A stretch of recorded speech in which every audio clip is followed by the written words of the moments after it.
Hey, thanks for tuning in today. So I've recorded episodes before where I've been out walking. I've had my weighted vest on.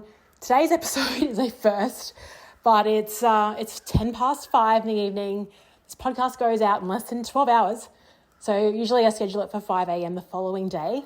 So I'm actually on the exercise bike at the moment, squeezing in the second workout of the day or prepared for Nepal. But what I wanted to talk about today, what I've been working on. So the first half was consumed with client delivery, which is really fun. And then once I got that off the plate, it was then focusing on Con. And so what's happening, if you're listening to this, oh my gosh, I'm breathless. Let me lower the resistance so you can actually understand me. And so Con, if you've been listening, it's just a fictional event at the moment. And what's going to happen is today in real time, I'm going to see if it should become a thing. And I've actually taken a really sort of counterintuitive approach to this. I think the usual approach to running an event is, look at venues perhaps, you lock in dates, you do a big launch and get everyone excited about it and hopefully sell tickets. But what I've realized, after running even the Red Carpet Camp Out and a few other events, is that I really want to reward people who are action takers, who are bold, who actually don't need all the information to commit to something, that they just trust me. So here's how I've done it. I wanted to talk through, the steps of doing it. So I have an email list. And I put out something on my email list around, hey, here's an idea. And I just created a survey. I used a tool called tally.so. They just use really nice, clean, simple surveys. It's a bit different to a Google form. It looks quite nice and really intuitive. And I did a Loom video just sharing my vision around the idea.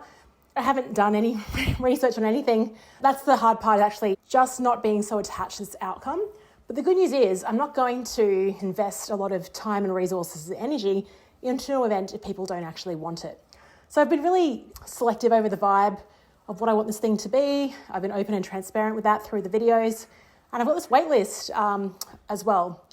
And what I want to do is force scarcity on it because I want it to be kind of exclusive. I want people to share secrets behind the scenes of what they're doing. And so to do that, you can't have 200 people in the one venue or space.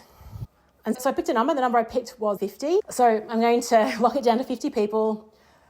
Let's give this a crack. So let's put out some bold action tickets for sale for 12 hours on Thursday, the day you're listening to this, if you're listening in every day. And if 15 people sign up, we have an event. I'll pursue it. I'll do the work behind it. If 14 people sign up, I refund everyone on Friday. So I'm going live on LinkedIn at 8 p.m. Thursday night to share the result. It's kind of like an election night type of live stream where I'll be like, okay, here's how we went. So really exciting. And it has generated a little bit of hype. It's probably why I haven't really invested a lot in marketing it. So what I've done is sent a PS to my email list twice. I've done a couple of LinkedIn posts. I've done a couple of Instagram stories. And today I went out with my self-flying camera because I think something like this deserves a bit of self-flying camera love. I filmed just some things for Instagram Reels and for LinkedIn, just hey, heads up around this live experiment I'm running. But that's it, because there's no real point in putting a lot of effort into marketing it if the people that I already connect with every week on my newsletter, who listen to my podcast, who read my books, are part of my community, if they don't want to invest in this event, it's going to be a really hard sell to try and sell it wider. So I really wanted to just do this experiment. And I'm, again, like I said, I'm not too attached yet because I haven't actually locked anything in. I have a ton of really fun ideas. I've been voice noting a few people who are just so keen. So we're riffing on some fun stuff, but just going to hold on and wait for this experiment to happen. So that's what's happening in real time.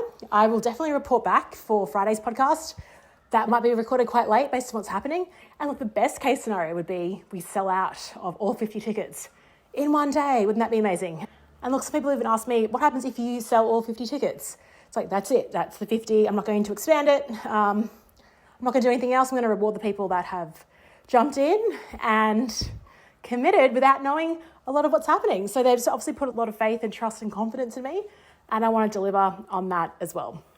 So that's what's going on behind the scenes.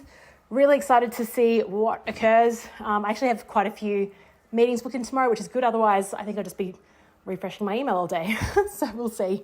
Could be a massive flop as well, but in that case, no biggie. Just refund and move on. Thanks for listening, and I'll speak to you tomorrow.